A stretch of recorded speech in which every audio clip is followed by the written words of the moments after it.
Hi everybody, welcome back to Dolls Unhinged, where we talk about dolls unhinged. Today we're going to get into Fearbook Abbey. Now I just kind of have G1 Abbey here, just a little side by side with her pet Tundra.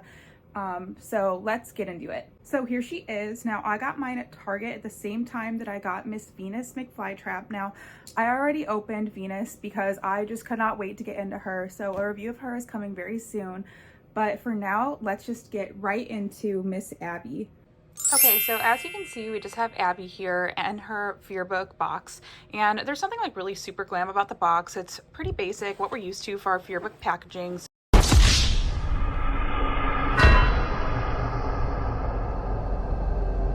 So I'm not going to feel too bad about cracking into it to get to her. You can definitely see they really leaned into her Arts and Creepy Crafts Club theme.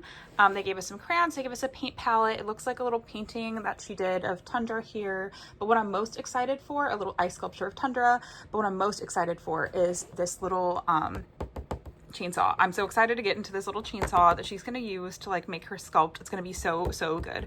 I do also love that they gave her some faux fur here on her jacket. It really does kind of lend itself to our Gen 1 Abbey, and yes, she's missing her headband. I have to sew it and fix the band because it broke. They kind of did give us some like elements of her that like do kind of like have a reminiscence to her G1, but without further ado, we'll just go ahead and get into the back of the box.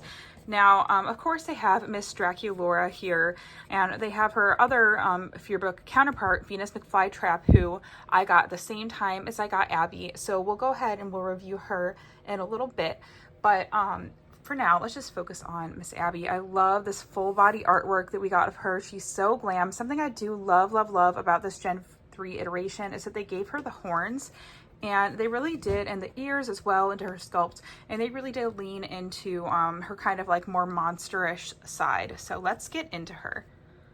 Okay, so now we have Miss Abbey all out of the box, and let's take a look at her. But before we dive into her, I want to dive into some accessories. So let's go ahead and take a look at her Fearbook jacket. Now this is an accessory that all of the Monster High dolls get, and I do really love that hers does have this fur detailing and the fur collar. It is very reminiscent, like I mentioned, of her G1 doll, and I do think that this color of lavender is going to look really beautiful on her. So let's go ahead and set this down and get into Tundra.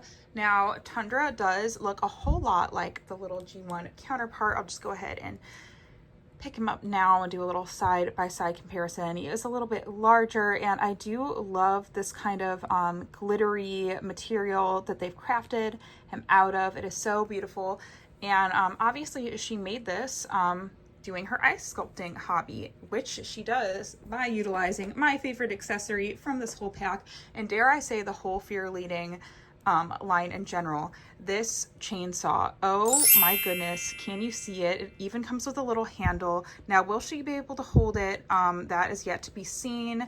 We may just have to have a little situation where we take like a little plastic hair tie and put it into her hands, but it is just so beautifully detailed, and I am obsessed. Okay, moving on, we have her Fearbook, which all of the Fearbook dolls come with, and if you take a little look inside, it just has a little picture of her and a little picture of her sculpting Tundra with her chainsaw, and Laguna is there as well. And we also have Claude, R.I.P. Claude. I don't know if we'll ever get another Claude doll after the performance of the first Claude doll. My friend's like in the corner laughing because he knows it's so true.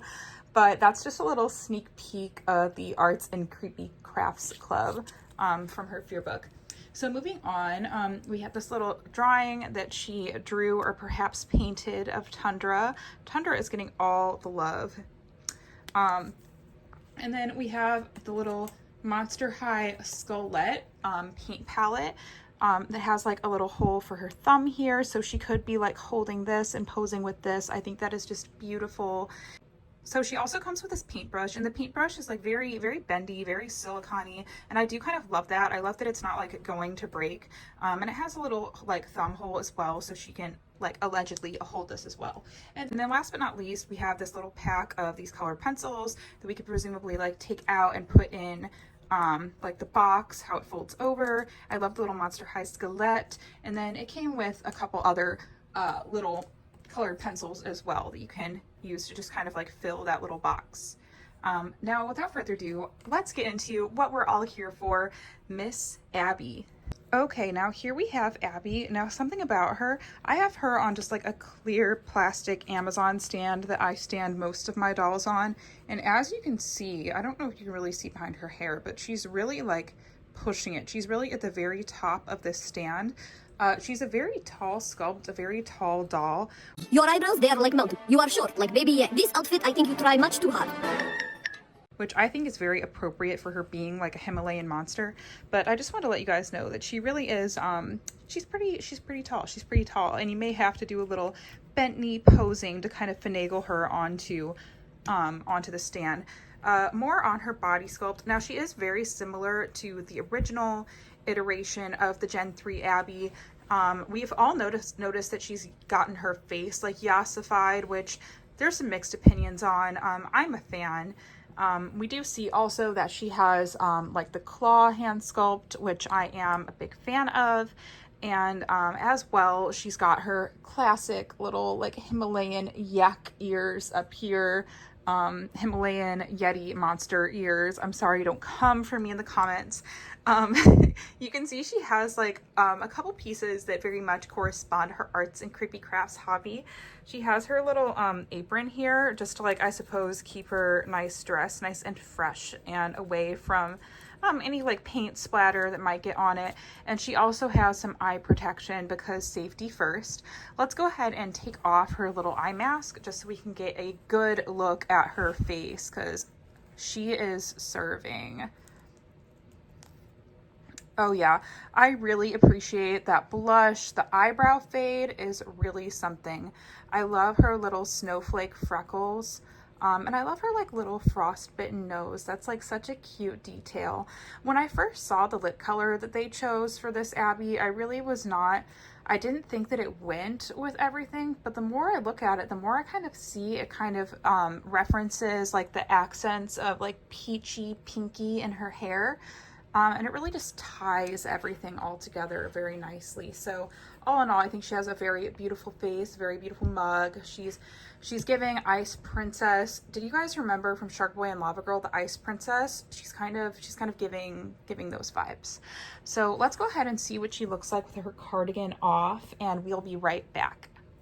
Okay, so we went ahead and took off her cardigan. I have it right here. It is this like really nice soft knitted material to keep her warm during those cozy winters. And her top under is really just a very like basic black piece, which like I'm not mad at. They gave her like a nice little snowflake choker. And let's go ahead and see what her jacket looks like on top now. Okay, so I went ahead and I removed Abbey's little apron here just to get a better look at her skirt. And I also went ahead and switched out the cardigan for her little fear leading jacket. And I do have to say, I really like the little cozy look of it. She really just looks like she's ready to like grab her school bag and like head to school and walk 10,000 miles through the tundra like all of our parents said that they had to do to get to school. They did not give her a school bag, but you know, I think we're all about sick of the backpacks. We want our purses back, Monster High. Thank you so much for giving Nephra one. Nephra review on the way, by the way. So yeah, here she is. And I just think I'm going to go ahead and last of all, just talk a tiny bit about her hair. Now, one change they did make to Abbey, besides like her body sculpt and some of her features, of course, for this gen, is they did change her hair to like a predominantly blue color, when previously Abbey was like blonde with streaks of blue and streaks of gold tinsel and streaks of pink. And I'll go ahead and get her out for a little side-by-side comparison of their hair. Also I did, and she's missing her headband because I need to sew it, please forgive. So we'll just kind of show a little side-by-side. Monster High, I miss when you gave us that long hair. We want that real drama length hair again that goes all the way to their ankles. Pretty please and thank you. But it does look like this Fearbook Abbey does have some nicer hair. Let me go ahead and feel it. It's a little crimped out the box. Actually, feeling it, I'm not so sure about this hair. This could be polypropylene hair, which I do not know why they would do her so dirty like that. It is less egregious and like a shorter hairstyle. You know, it just looks less like frayed and shot. But she really does deserve some nice saran hair. And if I'm incorrect and if my fingertips deceive me, go ahead and just, you know, come for me in the comments because I would deserve it. But I really do feel that this isn't polypropylene. It just has that kind of almost crunchy feel, but there is no glue in her. I really cannot get over her face card. She does have the sweetest face. I'm sorry, I am a fan of yassified Abbey. I just cannot get over her little frostbitten nose. So I'm going to go ahead and wrap this review up by showing a little side-by-side of Fearbook Abbey with her original G1 Abbey. Okay, so that was my review of the brand new Fearbook Venus. Why did I say Venus? Okay. Here are books for you, baby. My name not is baby, it is Abby. Okay, so that was my review of the brand new Fearbook Abbey. I really hope that you liked my review and that you love Abbey. And if you made it all the way to the very end, please go ahead and leave some snowflake emojis down below. And let me know what I could do better, what I could do different. This is a brand new channel. I'm new to this, you guys. So yeah, I just have her here in her outfit that I'm going to be displaying her in because I like to display them in outfits that are pleasing to me and that I think suit the character best. So go ahead and let me know what you would like to see next, and I will see you all next time. Bye bye.